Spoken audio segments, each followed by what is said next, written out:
अलीगढ़ शराब कांड की आरोपी रेणु शर्मा का देर रात हुआ पोस्टमार्टम। पति व पुत्र को नहीं मिली पैरोल। अलीगढ़ में शराब कांड की मुख्य आरोपी की पत्नी व पूर्व ब्लॉक प्रमुख रेणु शर्मा के शव का देर रात पोस्टमार्टम किया गया। परिजन व राजनीतिक दल मांगों को लेकर दिन भर धरने पर बैठे रहे। परिवार की मांग थी कि पति, पुत्र व अन्य जेल में बंद परिजनों को पैरोल पर दाह संस्कार के लिए छोड़ा जाए। वहीं कोर्ट से पैरोल की अर्जी निरस्त हो गई। दिन भर हंगामे के बाद देर शाम पूर्व ब्लॉक प्रमुख रेणु शर्मा का पोस्टमार्टम किया गया और परिजनों को शव सौंपा गया। एडीएम सिटी ने बताया कि दिन भर पुलिस प्रशासन के लोग परिजनों व राजनीतिक दल के नेताओं को मनाने में लगे रहे, जबकि सपा, बसपा, कांग्रेस के नेताओं ने पहुंचकर परिवार का समर्थन करते हुए धरना प्रदर्शन किया। इस मामले में पूर्व विधायक गुड्डू पंडित भी पहुंचे, जिन्होंने कहा कि परिवार को न्याय दिलाने के लिए कानूनी लड़ाई लड़ेंगे। परिवार के साथ न्याय होना चाहिए। उन्होंने कहा कि ब्राह्मण समाज की महिला के साथ अन्याय हुआ है, ऐसा किसी और के साथ न हो। गुड्डू पंडित ने बताया कि हमारी मांग थी कि इस समय पूरा परिवार जेल में बंद है, ऐसे में दाह संस्कार कौन करेगा। उन्होंने कहा कि अगर पति या पुत्र को पैरोल मिल जाती तो देरी नहीं होती, लेकिन शासन और प्रशासन के लोगों ने पैरोल को कैंसिल कर दिया। उन्होंने कहा कि हम लोगों की तरफ से पैरोल का प्रयास किया गया था, लेकिन सफल नहीं हो पाए।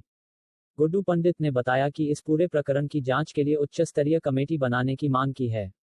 मामले में जिलाधिकारी सेल्वा कुमारी ने मजिस्ट्रेट जांच कराने का आश्वासन दिया है। उन्होंने कहा कि अगर न्याय नहीं मिला तो हम कोर्ट में लड़ाई लड़ेंगे। पूर्व ब्लॉक प्रमुख रेणु शर्मा को हाई कोर्ट से जमानत मिलने के बाद भी जेल से नहीं छोड़ा गया था। वहीं तबीयत बिगड़ने पर जेल में दम तोड़ दिया था। एडीएम सिटी राकेश कुमार पटेल ने बताया कि स्थिति को सामान्य करने के लिए जिला प्रशासन हर स्तर से तैयार था। देर शाम को पोस्टमार्टम हो गया है और परिजनों को शव सौंप दिया गया है। पोस्टमार्टम में सीएमओ के निर्देश पर 5 डॉक्टरों की टीम बनाई गई, जिसमें जैन मेडिकल कॉलेज के डॉक्टर भी शामिल थे। पोस्टमार्टम की वीडियोग्राफी कराई गई है। एडीएम सिटी ने बताया कि पूरा मामला कोर्ट में लंबित है। आगे की प्रक्रिया जिला न्यायाधीश के यहां विचाराधीन है। उन्होंने बताया कि शासन और जिला कोर्ट से कोई निर्देश आता है तो उस क्रम में आगे की कार्रवाई सुनिश्चित की जाएगी। हालांकि परिवार के लोगों ने भरोसा दिया है कि रात में ही दाह संस्कार की तैयारी की जाएगी।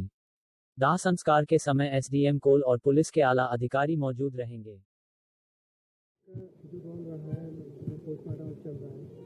अब पोस्टमार्टम कार्रवाई चल रही है। परिवार को न्याय दिलाने के लिए किस तरह की इस लड़ाई को लड़ेंगे आप? कानूनी लड़ाई लड़ेंगे। आफ्टर रिपोर्ट में जो आएगा उसके बाद कानूनी कार्रवाई लड़ेंगे। जो दोषी होगा उसको सजा मिलनी चाहिए, परिवार को न्याय मिलना चाहिए। समाज भी और सर समाज से भी यही कहना चाहते हैं कि इनके साथ जैसे अन्याय हुआ है ऐसा किसी के साथ ना हो।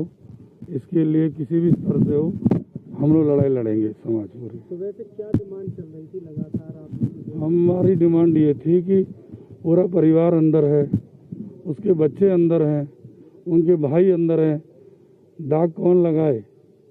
तो परिवार को पैरोल मिल जाता, वो शासन प्रशासन ने कैंसिल कर दिया। उसी के लिए देरी भी हुआ और हमारे सार्थक प्रयास भी किया, लेकिन सफल नहीं हो पाए उसमें। क्या परिवार की तरफ से कोई मांग भी रहेगी? वो तो उस स्तरीय जांच के लिए कहा कमेटी बनेगी, ऐसा आश्वस्त किए हैं डीएम साहब। तो मजिस्ट्रेट जांच होगा, उसमें जो न्याय उचित कार्रवाई होगी, न्याय मिलेगा। नहीं मिलेगा तो कोर्ट में जाएंगे, उससे ऊपर वाले कोर्ट में जाएंगे। न्याय के लिए तो लड़ना है। परिवार से बात हो सकी कि पोस्टमार्टम के बाद रात में कर दिया जाएगा? बिल्कुल रात में ही करेंगे। कई डिमांड की जा रही थी, सुबह से बॉडी का पीएम नहीं हो पा रहा था जी। तो क्या क्या जो उन्होंने मांग रखी थी और किस तरह से वो पीएम हुआ और कैसे मामला निपटा? जैसे आप सभी लोग अवगत हैं, एक विचाराधीन कैदी थी श्रीमती रेणु शर्मा जी। उनकी कुछ तबीयत खराब थी और दवा भी चल रही थी पहले से भी। तो डेथ होने के बाद ये पोस्टमार्टम हाउस में हम लोग सुबह से सभी पुलिस प्रशासन लगे हुए थे। परिवारजनों को समझाने की कोशिश हो रही थी। उनकी तरफ से कोर्ट में भी मामला ले जाया गया, लेकिन वहाँ से भी परमिशन न मिलने के कारण उनके घर के लोगों को छोड़ना था। तो जो भी लीगल प्रोविज़न थे उसके तहत पुलिस प्रशासन तो मुस्तैद था। हर तरह से हम लोगों ने प्रयास भी किया है अपने तरफ से कि चीज़ें नॉर्मल हो जाएं, और हुई भी। अभी पोस्टमार्टम हो गया और उनकी जो डेड बॉडी थी वो परिवार वालों को सौंप दी गई है जेल प्रशासन के द्वारा, जो भी कोर्ट के आदेश थे उसके क्रम में। तो अभी फिलहाल तो मामला डॉक्टरों का बोर्ड बनाया गया था, कैसे किया गया? इसमें हमारे जो CMO की तरफ से 3 डॉक्टर दिए गए थे और उसमें महिला, चूँकि जो मृतक थी वो महिला थी, महिला डॉक्टर भी रखा गया था। और जवाहरलाल नेहरू जो मेडिकल कॉलेज है वहाँ से भी एक फोरेंसिक एक्सपर्ट और 2 डॉक्टर रखे गए थे। सब मिला के 4-5 लोगों की टीम थी। उन लोगों ने इसको सकुशल संपन्न किया वीडियोग्राफी कराते हुए।